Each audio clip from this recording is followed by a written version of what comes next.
लटकवले बाड़ो मुँह तू नइखा मुस्कात काहे बैठल हब धके माथा पहाड़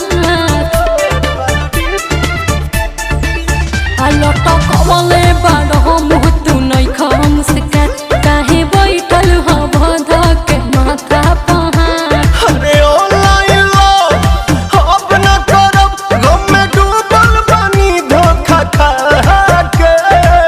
अरे क्या मुझे एक मुझे एक भौजी ने लूटा रे कुंवर वाला डीपी लगा के। अब मुझे एक भौजी ने